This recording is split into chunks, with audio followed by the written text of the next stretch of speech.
Hello, guys and gals, and this is part 7 of our reading of William Goldman's The Princess Bride, a hot fairy tale. Now, in the last... Okay, first of all, we're going to go over the copyright information, of course, because that's the most important part right here. Clearly says here, it's copyright 1973 by William Goldman, all rights reserved, published in the United States by Ballantine Books, a division of Random House Incorporated, New York, and simultaneously in Canada by Ballantine Books of Canada, Limited, Toronto, Canada. Library of Congress number, ISBN number, manufactured in the United States, first printing, fourth printing, and the cover art is by Norman Green. Yeah. In the last part, Prince Humperdinck was looking for just someone to produce an heir, not someone to love, just someone to produce an heir with. And so he tried to court the princess from across the sea of Gilder, but she turned out to be bald, and he didn't want a bald woman for his wife. So the count suggested Buttercup, and so they're going to get married, apparently. What a weird story, but I like it. Okay, so Chapter 4, The Preparations. I didn't even know this chapter existed until I began the Good Parts version.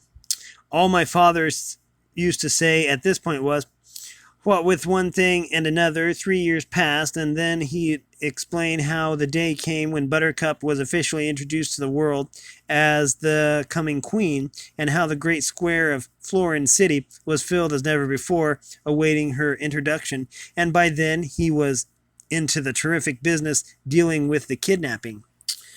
Would you believe that in the original Morgenstein, this is the longest single chapter in the book? 15 pages about how Humperdinck can't marry a common subject, so they fight and argue with the nobles and finally make Buttercup Princess of Hammersmith, which was the little lump of land attached to the rear of King Lothron's holdings. Then the Miracle Man began improving King Lothron, and 18 pages are used up in describing the cures. Morgenstein hated doctors and was always bitter when they outlawed miracle men from working in Florin proper. And 72, count them, 72 pages on the training of a princess. He follows Buttercup day to day, month to month, and she learns all the ways of curtsying and tea pouring and how to address visiting neighbors and visiting nabobs and like that. All this is in a satiric vein, naturally, since Morgenstein hated royalty more even than doctors. But from a narrative point of view, the 105 pages, nothing happens except this. What with one thing and another, 3 years passed. Wow. Okay, G. Chapter 5, The Announcement. That was like the shortest... Okay. That was the shortest page in history. Shortest chapter. The great square of Florin City was filled as never before, awaiting the introduction of Prince Humperdinck, bride-to-be Princess Buttercup of Hammersmith. The crowd had begun forming some 40 hours earlier, but up to 24 hours before, they were still fewer than 1,000. But then, at the moment they introduced, at the moment of introduction, as the moment of introduction grew nearer, from across the country the people came. None had ever seen the princess, but rumors of her beauty were continual, and each was less possible than the one before. At noontime, Prince Humperdinck appeared at the balcony of his father's castle and raised his arms. The crowd, which by now was at the danger size, slowly quieted. There were stories that the king was dying, that he was already dead, that he had been dead long since, and that he was fine.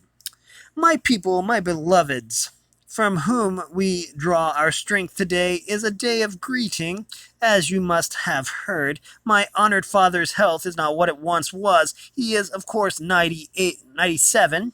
Excuse me, I said 98, but he's kind of getting along in years, and so I think he's 97. So, who can ask more? As you also know, Flora needs a male heir. The crowd began to stir now. It was to be this lady they had heard so much about. In 3 months, our country celebrates its 500th anniversary. To celebrate this celebration, I shall, on that sundown, take for my wife the Princess Buttercup of Hammersmith. You do not know her yet, but you will meet her now. And he made a sweeping gesture, and the balcony doors swung open, and Buttercup moved out beside him on the balcony. And the crowd quite literally gasped. The 21-year-old princess far surpassed the 18-year-old mourner. Her figure faults were gone, the too bony elbow having fleshed out nicely, the opposite pudgy wrist could not have been trimmer. Her hair, which was once the color of autumn, was still the color of autumn, except that before she had tended it herself, whereas now she had 5 full-time hairdressers who managed things for her. This was long after hairdressers. In truth, ever since there had been women, there have been hairdressers. Adam being the first, though, and King James, though the King James scholars do their best to not muddy this point. Her skin was still wintry cream, but now, with 2 handmaids assigned to each appendage, and 4 for the rest of her, it actually, in certain light, seemed to provide her with a continually moving as she moved glow. Okay. Prince Humperdinck took her hand and held it high, and the crowd cheered. That's enough. Mustn't risk overexposure, the prince said, and he started back in toward the castle. They have waited. They have waited, some of them, so long, Buttercup answered. I would like to walk among them. We do not walk among commoners unless it is unavoidable, the prince said. I have known more than a few commoners in my time, Buttercup told him. They will not, I think, harm me. And with that she left the balcony, reappearing a moment later on the great steps of the castle, and quite alone, walking open-armed down into the crowd. Wherever she went, the people parted. She crossed and recrossed the great square, and always ahead of her, the people swept apart to let her pass. Buttercup continually moved slowly and smiling, alone like some land messiah.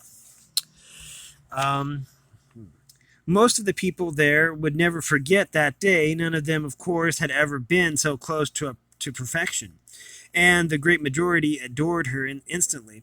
There were, to be sure, some who, while admitting she was pleasing enough, were withholding judgment as to her quality as a queen, and of course there were some more who were frankly jealous. Very few of them hated her, and only 3 of them were planning to murder her.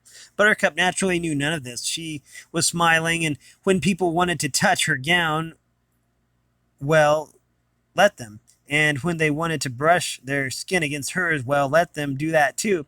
She had studied hard to do things royally, and she wanted very much to succeed, so she kept her posture erect and her smile gentle. And that her death was so close would have only made her laugh if someone had told her. But in the farthest corner of the great square, in the highest building in the land, deep in the deepest shadow, the man in black stood waiting. His boots were black and leather. His pants were black, and his shirt... his pants were black, and his shirt... His mask was black, blacker than raven, but blackest of all was his flashing eyes, flashing and cruel and deadly. Buttercup was more than a little weary after her triumph. The touching of the crowds and had exhausted her, so she rested a bit, and then towards mid-afternoon she changed into her riding clothes and went to fetch horse. This was the one aspect of her life that had not changed. In the years preceding, she still loved to ride, and every afternoon, whether permitting or not, she rode alone for several hours in the wild land beyond the castle. She did her best thinking then. Not that her best thinking ever expanded horizons. Still, she told herself she was not a dummy either, so as long as she kept her thoughts to herself, well, where was the harm? As she rode through the woods and streams and heather, her brain was a whirl. The walk through the crowds had moved her, and in a way most strange, for even though she had done nothing for 3 years now but trained to be a princess and a queen, today was the first day she actually understood that it was all soon to be a reality. And I just don't like Humperdinck, she thought. It's not that I hate him or anything, I just never see him. Okay. He's always off someplace or playing in the zoo of death. To Buttercup's ways of thinking, there were two main problems. One, was it wrong to marry without love? And two, if it was it too late to do anything about it? The answers to her way of thinking as she rode along were one, no, and two, yes. It was wrong to marry someone if you didn't like. Oh, it was wrong to marry someone you didn't like. It just wasn't right either. If the whole world did it, that wouldn't be so great. What with everyone kind of grunting at everybody else as the years went by, but of course not everybody did it, so forget about that. The answer to two was even easier. She had given her word she would marry. That would have to be enough. True, he had told her quite honestly that if she said no, he would have had to dispose of her in order to keep respect for the crown at its proper level. Still, she could have, had she so chosen, said no. Everyone had told her since she had become a princess in training that she was very likely the most beautiful woman in the world.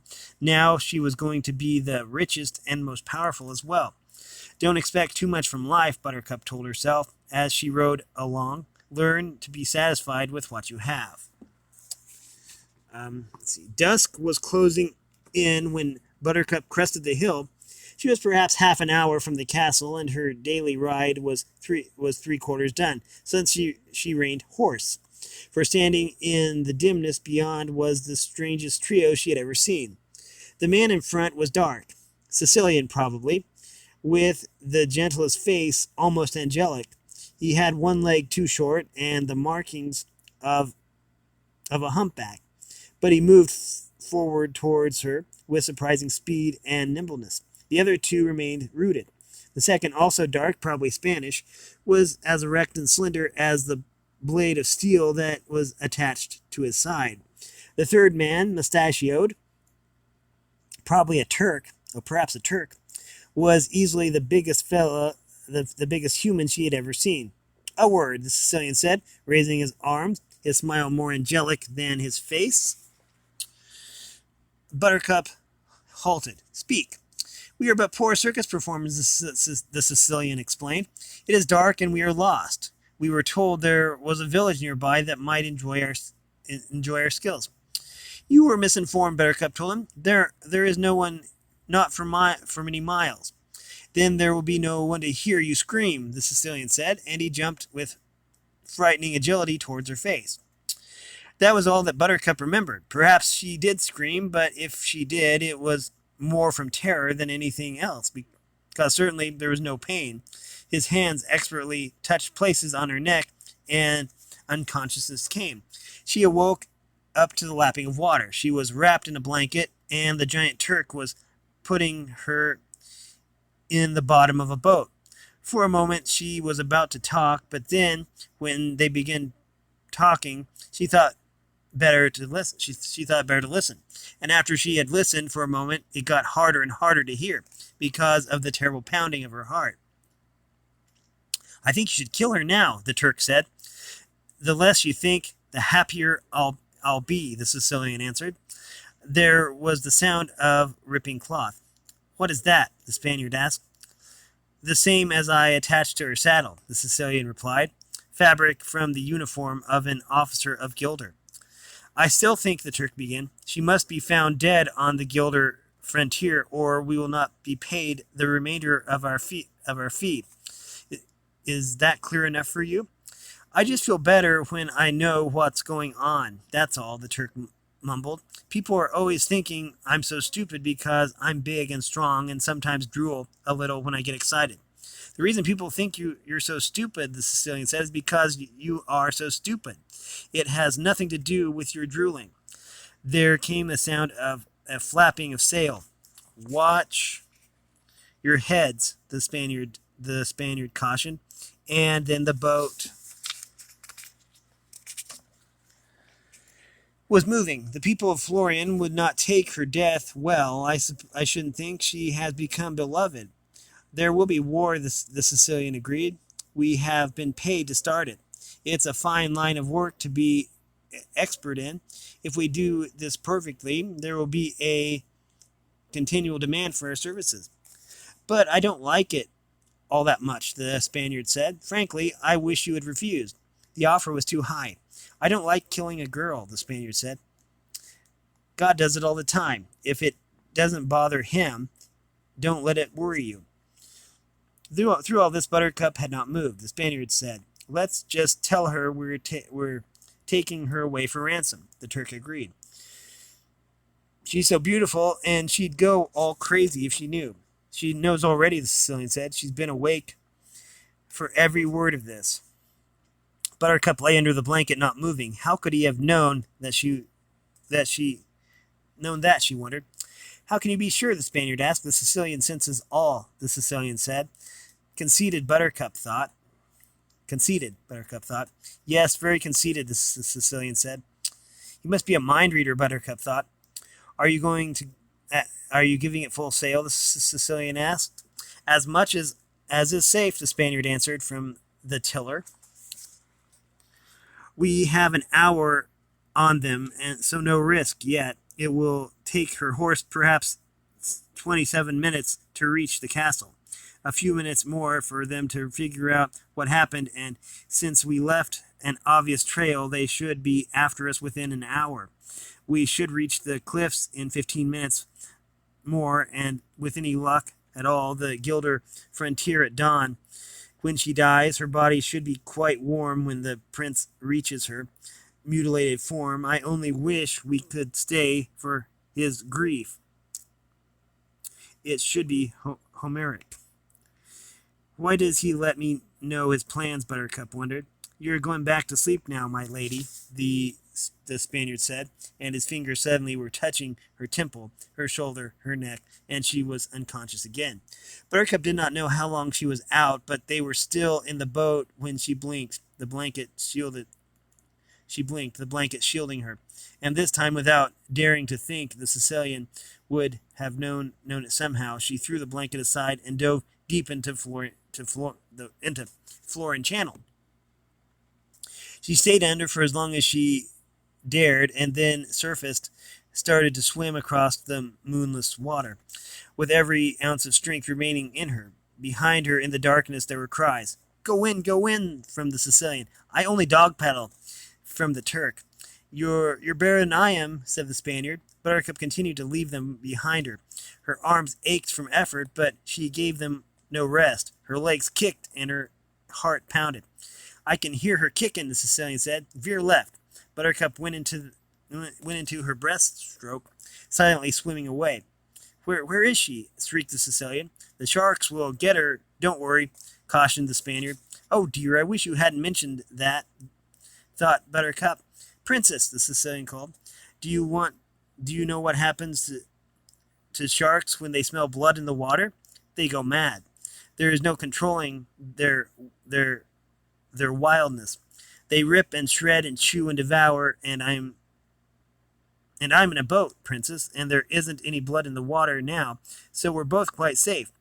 But there is a knife in my hand, my lady, and if you don't come back, I'll cut my arm, and I'll cut my leg, and I'll catch the blood in a cup and fling it as far as I can, and the sharks can smell blood on the water for miles, and you won't be beautiful for long. Buttercup hesitated, silently treading water around her now. Although it was surely her imagination, she seemed to be hearing the swish of giant tails. Come back, and come back now. There will be no other warning, Buttercup thought. If I come back, they'll kill me anyways, so what's the difference? The difference is, there he goes again. There he goes, doing it again, thought Buttercup. He really is a mind reader. If you come back now, the Sicilian went on, I give you my word as a gentleman and assassin that you will die totally without pain, I assure you. You will get no such promise from the sharks. The fish sounds in the night were getting closer now. Buttercup began to tremble with fear. She was terribly ashamed of herself, but there it was. She only wished she could see for a minute if there really were sharks and if he really would cut himself. The Sicilian winced out loud. He just cut his arm, lady, the Turk called out. He's catching the blood in a cup now. There must be a half-inch of blood in the bottom. The Sicilian winced again. He cut his leg this time, the Turk went on. The cup's getting full. I don't believe them, Buttercup thought. There are no sharks in this water, and there is no blood in this cup. My arm is back to throw, the Sicilian said. Call out your location or not. Your choice is yours. I'm not making a peep, Buttercup decided. Farewell, from the Sicilian. There was a splashing sound of liquid landing on liquid. And then came the pause, and the sharks went mad. She does not get eaten by the sharks at this time, my father said. I looked up at him. What? You looked like you were getting too involved and bothered, so I thought I would let you relax. Oh, for Pete's sake, I said. You'd think I was a baby or something. What kind of stuff is that? I really sounded put out, but I'll tell you the truth. I was getting a little too involved, and I was glad he told me. I mean, when you're a kid, you don't think. Well, since the book's called The Princess Bride, and since we're barely into it, obviously the author's not about to make shark kibble of his leading lady. You get hooked on things when you're a youngster, so to any youngsters reading, I'll simply repeat my father's words since they worked to soothe me. She does not get eaten by sharks at this time. Then the sharks went mad. All around her, Buttercup could hear them beeping and screaming and thrashing their mighty tails. Nothing can save me, Buttercup realized. I'm a dead cookie. Fortunately for all concerned, save the sharks, it was around this time that the moon came out. There she is, shouted the Sicilian, and like lightning, the Spaniard turned the boat, and as the boat drew close, the Turk reached out a giant arm, and then she was back in the safety of her murderers, while all around them the sharks bumped each other in wild frustration. Keep her warm, the Spaniard said from the tiller, tossing his cloak to the Turk. Don't catch cold, the Turk said, wrapping Buttercup into the cloak's folds. It doesn't seem to matter all that much, she answered, seeing as you're killing me at dawn. He'll do the actual work, the Turk said, indicating the Sicilian, who was wrapping cloth around his cuts. We'll just hold you. Hold your stupid tongue, the Sicilian commanded. The Turk immediately hushed. I don't think he's so stupid, Buttercup said, and I don't think you're so smart either. With all your throwing blood in the water, that's not what I would call grade A thinking. It worked, didn't it? You're back, aren't you? The Sicilian crossed towards her. Once women are sufficiently frightened, they scream. But I didn't scream. The moon came out, answered Buttercup somewhat triumphantly. The Sicilian struck her. Enough of that, the Turk said. The Turk said then. The tiny Humperdinck looked dead at the giant.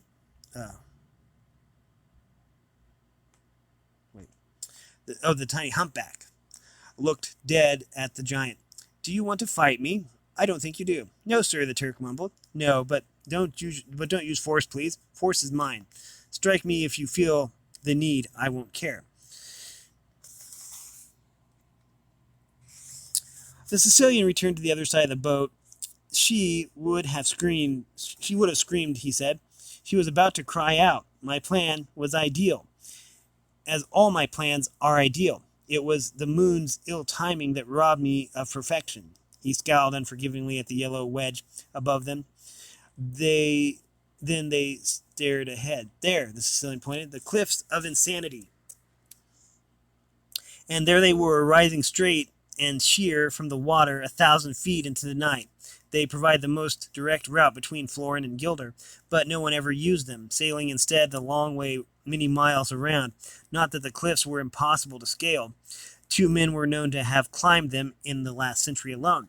Sail straight for the steepest part, the Sicilian commanded. The Spaniard said, I will. Buttercup did not understand. Going up the cliffs could hardly be done, she thought, and no one had ever mentioned secret passages through them. Yet here they were sailing closer and closer to the mighty rocks, now surely less than a quarter-mile away. For the first time, the Sicilian allowed himself a smile. All is well. I was afraid your little jaunt in the water was going to cost me too much time. I had allowed an hour of safety. There must still be 50 minutes of it left. We are miles ahead of anybody and safe, safe, safe. No one could be following us yet, the Spaniard said. No one, the Sicilian assured him. It would be inconceivable. Absolutely inconceivable. Absolutely, totally, and of all other ways inconceivable, the Sicilian reassured him. Why do you ask? No reason, the Spaniard replied. It's only that I just happened to look back and something's there. They all whirled. Something was indeed there, less than a mile behind them. Across the moonlight was another sailing boat, small, painted, and looked like small, painted, what looked like black, with a giant sail that billowed black in the night, and a single man at the tiller, a man in black.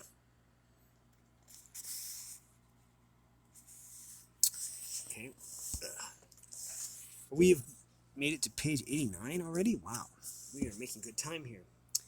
Anyways, we'll probably find out more about the man in black later. But anyways,